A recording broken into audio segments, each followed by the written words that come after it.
जय हिंद। मैं हूं प्रिंस शुक्ला और आप देख रहे हैं क्राइम फ्री इंडिया। आपने आंदोलन तो कई देखे होंगे। आंदोलन में क्या होता है? आंदोलन में छात्र पुलिस में झड़प होती है, छात्र किसी पार्टी में झड़प होती है, छात्र छात्र में झड़प हो जाती है। आपने भी देखा होगा सीजेपी के प्रोटेस्ट में कई ऐसे कमियां निकाली गई जहां देश के खिलाफ नारे लगे, पुलिस से बदतमीजी की गई, पुलिस से झड़प की गई, पत्थर बरसाए गए, टमाटर बरसाए, तमाम कई ऐसे आंदोलन देखे।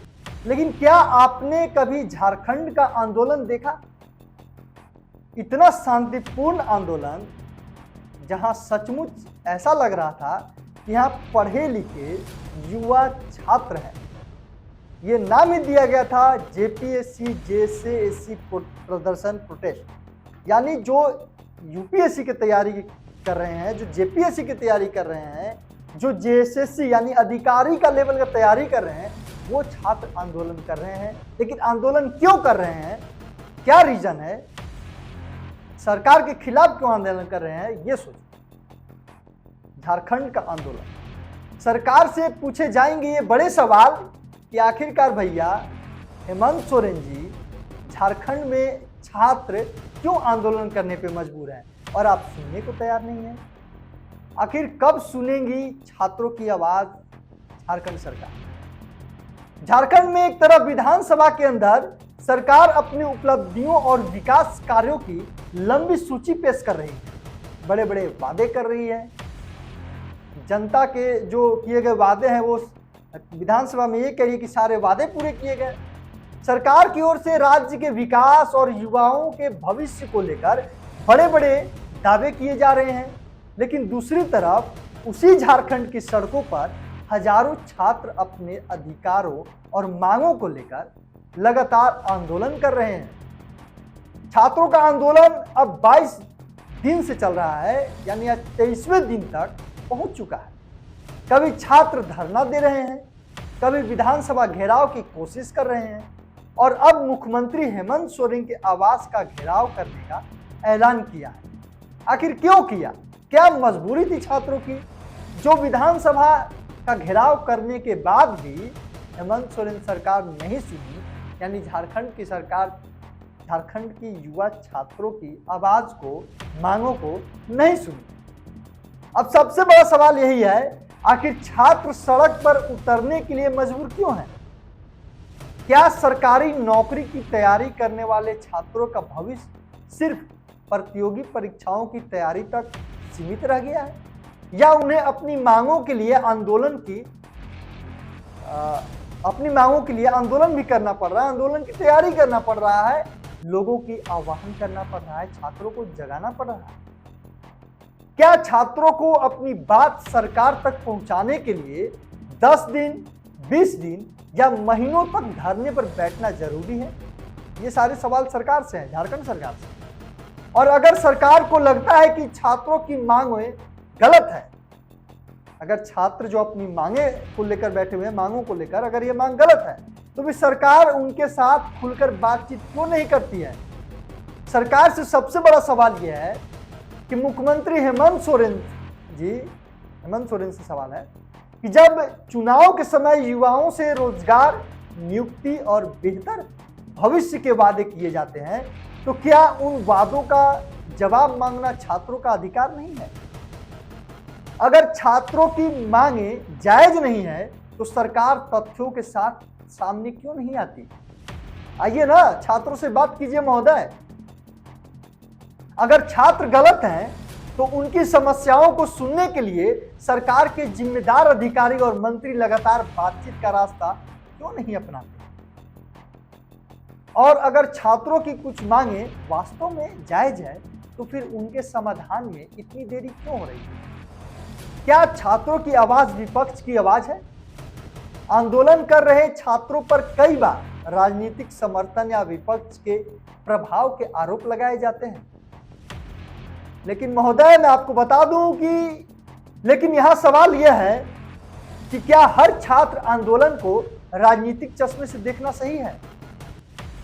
क्या हजारों छात्रों के भविष्य से जुड़े सवालों को सिर्फ इसलिए नजरअंदाज किया जा रहा है क्योंकि कई छात्र राजनीतिक दल से हैं, उनके समर्थन में खड़े हो गए हैं। आखिर क्यों? आप एक बार सोचिए कि आखिरकार एक छात्र को राजनीतिक दल का समर्थन देना क्यों पड़ा? अगर किसी छात्र की मांग सही है तो उसे सिर्फ इसलिए गलत कैसे माना जा सकता है क्योंकि उसे किसी नेता का समर्थन मिल रहा है? छात्रों का कहना है कि वे शांतिपूर्ण तरीके से अपनी मांगों को सरकार तक पहुंचाने की कोशिश कर रहे हैं। ऐसे में सरकार को आरोप प्रत्यारोप से आगे बढ़कर छात्रों के साथ सीधी संवाद करना चाहिए। 22 दिनों से धरना फिर भी समाधान नहीं। आखिर क्यों? लोग कह रहे हैं छात्र 22 दिनों से धरने पे बैठे हुए हैं, फिर भी समाधान क्यों नहीं हो रहा है? जयपाल सिंह स्टेडियम में छात्र लगातार कई दिनों से धरने पे बैठे हैं। आंदोलन लंबा खींचता जा रहा है और छात्रों की परेशानी भी बढ़ती जा रही है। अगर लगातार धरने पर बैठे छात्रों की तबीयत बिगड़ रही है और कुछ छात्रों के अस्पताल में भर्ती होने की बात सामने आ रही है, तो क्या सरकार की जिम्मेदारी नहीं बनती कि वह तुरंत हस्तक्षेप करे, निर्णय ले, छात्रों से बातचीत करे? क्या सरकार को किसी बड़ी अनहोनी का इंतजार करना चाहिए या सरकार किसी बहुत बड़ी घटना का इंतजार कर रहा है कि छात्रों के साथ कुछ हो? ये मैं नहीं कह रहा हूं, ये पूरे झारखंड के लोग कह रहे हैं, ये पूरे झारखंड के छात्रों का कहना है। क्या किसी छात्र की जान जाने के बाद सरकार जागेगी? सबसे बड़ा सवाल। क्या आंदोलन को खत्म कराने के लिए बातचीत का रास्ता पहले नहीं अपनाया जा सकता? छात्रों से भी सवाल है कुछ, सरकार से भी सवाल है कुछ। यह सवाल सिर्फ सरकार से नहीं, छात्रों से भी सवाल किया जा रहा है। छात्रों से भी सवाल है कि क्या उनका आंदोलन पूरी तरह शांतिपूर्ण और अनुशासित तरीके से जारी रहना चाहिए? क्या आगे भी जारी रहेगी? ये छात्रों से सवाल है। बिल्कुल होना चाहिए, क्योंकि लोकतंत्र में अपनी मांगों को रखने का अधिकार हर नागरिक को है, लेकिन उस अधिकार के साथ जिम्मेदारी भी जुड़ी हुई है। अगर छात्र शांतिपूर्ण तरीके से अपनी बात रख रहे हैं तो सरकार की जिम्मेदारी और भी बढ़ जाती है कि उनकी बात शांतिपूर्ण तरीके से सुन ली जाए। आखिर सरकार चाहती क्या है? सबसे बड़ा सवाल यही है कि सरकार छात्रों के इस आंदोलन को लेकर अपनी स्पष्ट नीति क्यों नहीं बताती है? सरकार छात्रों की बात को क्यों नहीं सुनती है? क्या सरकार छात्रों की मांगों पर विचार करने के लिए तैयार है या नहीं है? क्या सरकार छात्रों के प्रतिनिधियों के साथ औपचारिक बैठक करेगी? और इसे पहले की भी है, लेकिन छात्र संतुष्ट नहीं है। क्या सरकार भर्ती प्रक्रिया, परीक्षा और नियुक्ति से जुड़े विवादों पर समयबद्ध कार्रवाई करेगी? क्या सरकार आंदोलन कर रहे छात्रों को लिखित आश्वासन देगी? और अगर सरकार ऐसा नहीं करती है तो छात्रों के पास अपनी बात रखने के लिए आखिर कौन सा रास्ता बचेगा? युवाओं का भविष्य सड़क पर क्यों है? झारखंड एक युवा राज्य है। यहाँ लाखों युवा सरकारी नौकरी की तैयारी करते हैं। कई छात्र वर्षों तक मेहनत करते हैं, कोचिंग करते हैं, पैसे खर्च करते हैं, किताबें खरीदते हैं और अपनी उम्र का महत्वपूर्ण समय प्रतियोगी परीक्षाओं की तैयारी में लगा देते हैं। ऐसे में अगर परीक्षा, भर्ती का नियुक्ति प्रक्रिया को लेकर छात्रों के मन में सवाल खड़े होते हैं तो सरकार का दायित्व है कि उन सवालों का स्पष्ट जवाब दे, क्योंकि एक छात्र के लिए एक साल सिर्फ एक साल नहीं होता, उसके पीछे परिवार की उम्मीद होती है, आर्थिक संघर्ष होता है और उसके भविष्य का सवाल होता है। हेमंत सोरेन सरकार से सीधा सवाल है कि मुख्यमंत्री हेमंत सोरेन जी, आप खुद बताइए, क्या झारखंड के छात्रों को अपनी मांगों के लिए लगातार सड़कों पर बैठना चाहिए? क्या छात्रों की समस्याओं को सुनना सरकार की जिम्मेदारी नहीं है? क्या आंदोलन कर रहे छात्रों के प्रतिनिधियों के साथ सीधे बातचीत नहीं हो सकती है?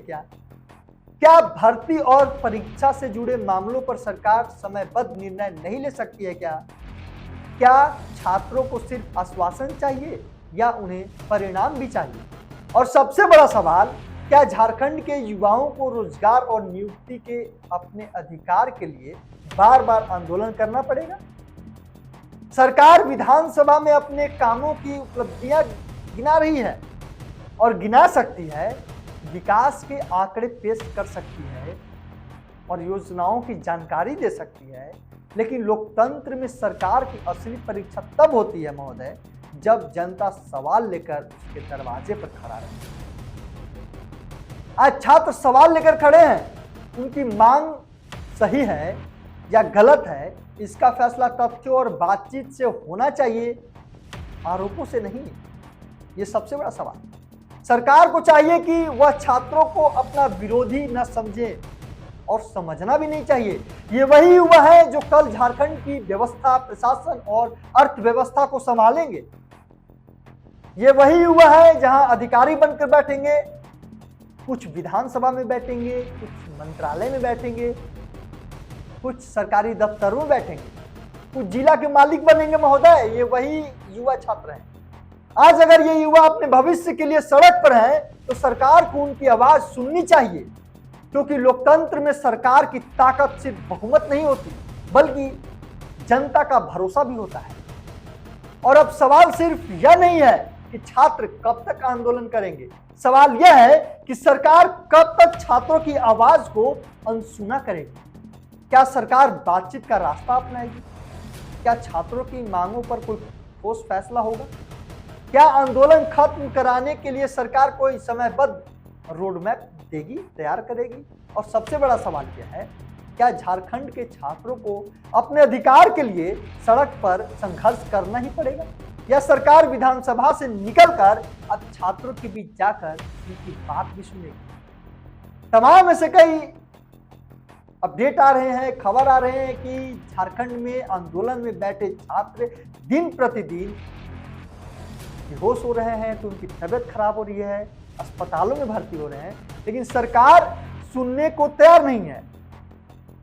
अब देखना यह है कि सरकार कब तक इनकी बातों को सुनेगी, छात्रों के बीच आएगी, या सरकार अपनी मनमानी करती रहेगी और छात्र भी डटे रहेंगे, सारे तैयारी छोड़कर, अपने पढ़ाई को छोड़कर, अपने घर परिवार को छोड़कर वो रांची में प्रोटेस्ट में ऐसे ही आंदोलन का एक हिस्सा बनकर बैठे रहेंगे। चाहे तूफान हो, चाहे बारिश हो, चाहे कोई भी ऐसे समस्या है, सब समस्या को झेलने के लिए तैयार है, लेकिन सरकार सुनने के लिए तैयार नहीं है। अब देखना यह है, सबकी निगाहें सरकार पे टिकी है, सरकार के जो आदेश है उन पे टिकी हुई है कि कब तक निर्णय आता है छात्रों के हित में। लगातार बने रहिए क्राइम फ्री इंडिया न्यूज के साथ। मैं हर अपडेट आप तक पहुंचाता रहूंगा। मैं था प्रिंस। जय हिंद, जय भारत।